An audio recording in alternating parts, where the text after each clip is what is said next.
Anyway, many years ago, I sat down with my wife and I said, I don't know why I did this.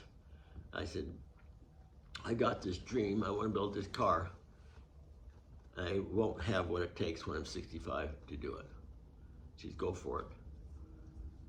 Well, I got $500 for years, and for $1,500, I put this car together. In the process, I paid $300 for a Model A tractor. They cut the top off.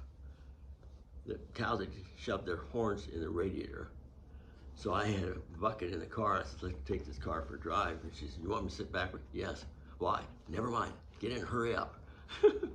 Now, we're going down the road. I said, when that stream of water quits, we're out of water in the radiator. We got to turn around and go home. What? So, we just that.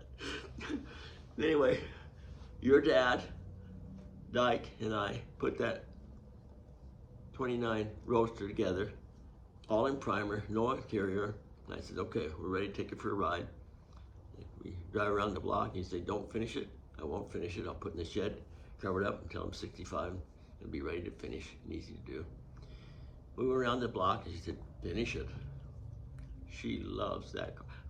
Your dad and Dyke learned to do body work, put cars together like that as they helped me put that car together. It's been on the road 50 years.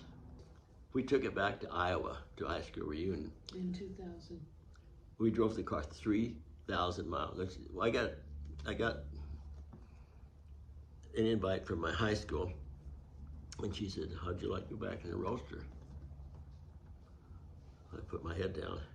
What's the matter? You built that car from the ground. You know it's right. No. When you build a car from the ground up, it takes you 6 months driving it to get all the bugs out, all the clearances right.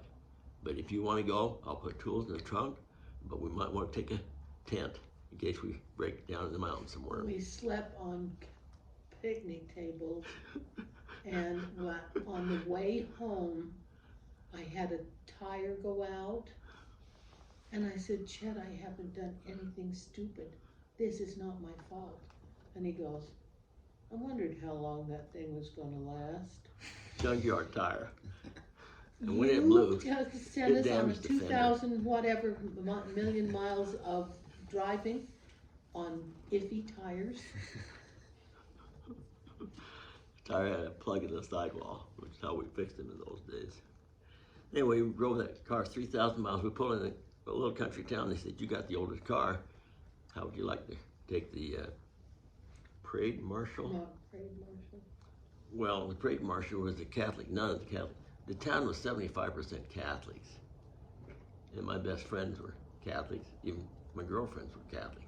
So I'd drive the farm truck over there and visit my friends during the lunch hour. And of course, this was many years later, so she didn't know who I was. But anyway, she was more like a basketball. Took 2 guys to get her in there. Rotund. And as we go down the road, she'd quit smiling, and we'd honk the horn, and the kids would start raving, and she'd start smiling again. Took 3 guys to get her out of that trunk. We took the top off, so it was looking better, you know, in the parade. But anyway, I took her to Champaign, Illinois, to a quilt show. I said, you come all this way for my reunion, it's time for us to do something for you to enjoy. So we went down to that quilt show, was it? Yeah, it was a quilt She had show. a lady wearing a beautiful dress held together with straight pins. She says, well, she went up to somebody and said, what's the deal with her? And she said, they don't believe in Buttons or zippers or anything. I So- said, can you imagine having a baby and packing around with straight pins around the waist and around the down the front? Mother bear. Baby would be a pin cushion. But she was really cute. She was a sweet lady. She had a daughter that was causing her second thoughts. And so did I. So we hit it off great. In spite of her straight pins. Oh,